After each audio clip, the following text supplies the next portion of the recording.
Hello, good morning, or well, it's morning here. It might not be in morning in most parts of America, but hello, happy Monday. I hope that you all had a really good weekend. I just sent an email that was titled Ghouls, Ghosts, and all that ghastly sugar. And I really just had to share this information with all of you because I know that it is so relevant this month. I can see a couple of people live, so wave and say hello if you're there.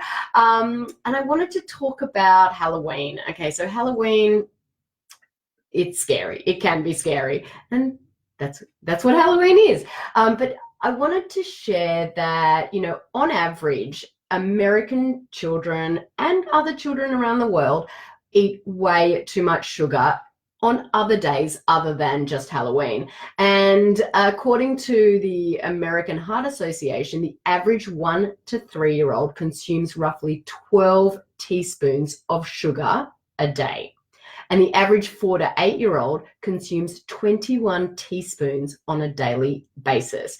But the spike in intake during Halloween can cause some really adverse effects, especially when your child can be adversely affected by consuming too much sugar, as I know my child always was. And Halloween used to freak me out. And I don't know about you guys, but sugar and artificial flavors and colors are definitely not a good combo for my oldest son, or for most kids in general. In the past, they would cause tantrums and meltdowns. They had him literally bouncing off the walls. And so when we first started our journey, fighting his ADHD and anxiety symptoms naturally, I would be literally frozen in fear, not knowing how to approach holidays like Halloween.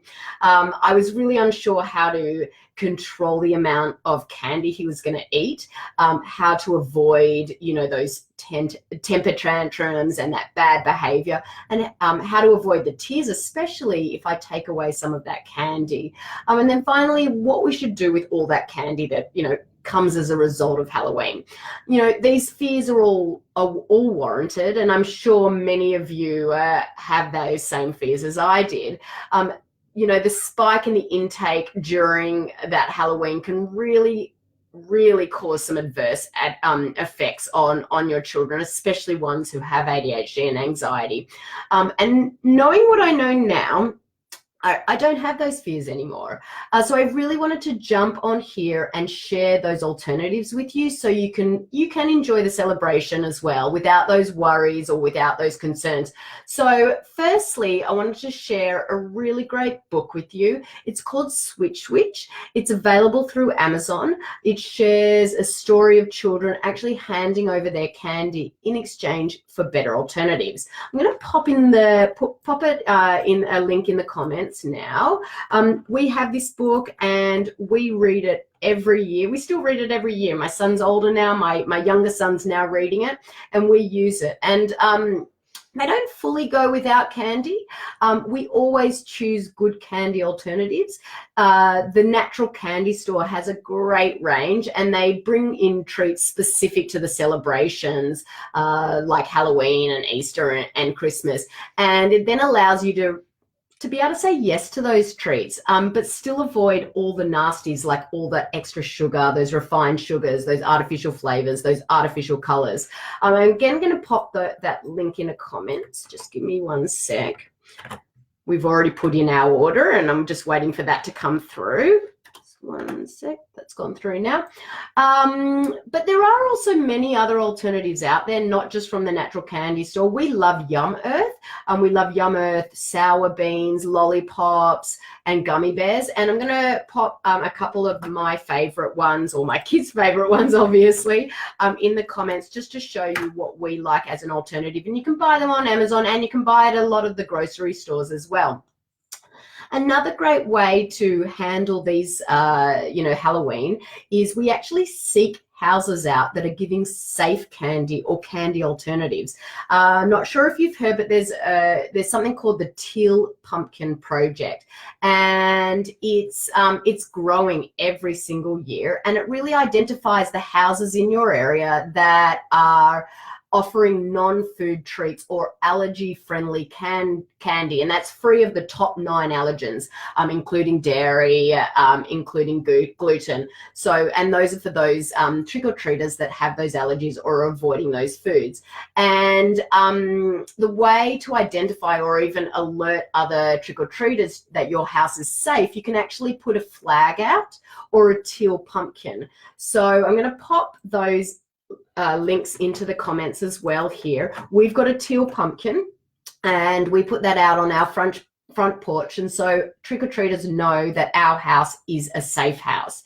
But there's also a map that you can find online where you can register your own house, or you can search for houses in the area that are participating in this teal pumpkin project. I'm going to put that map also for you, so it's really easy for you to identify what those houses are. We've got our house registered on there, so if you're in Seattle, you can find our house will be registered on there as well. You probably won't know which one ours is, but we are registered in Seattle.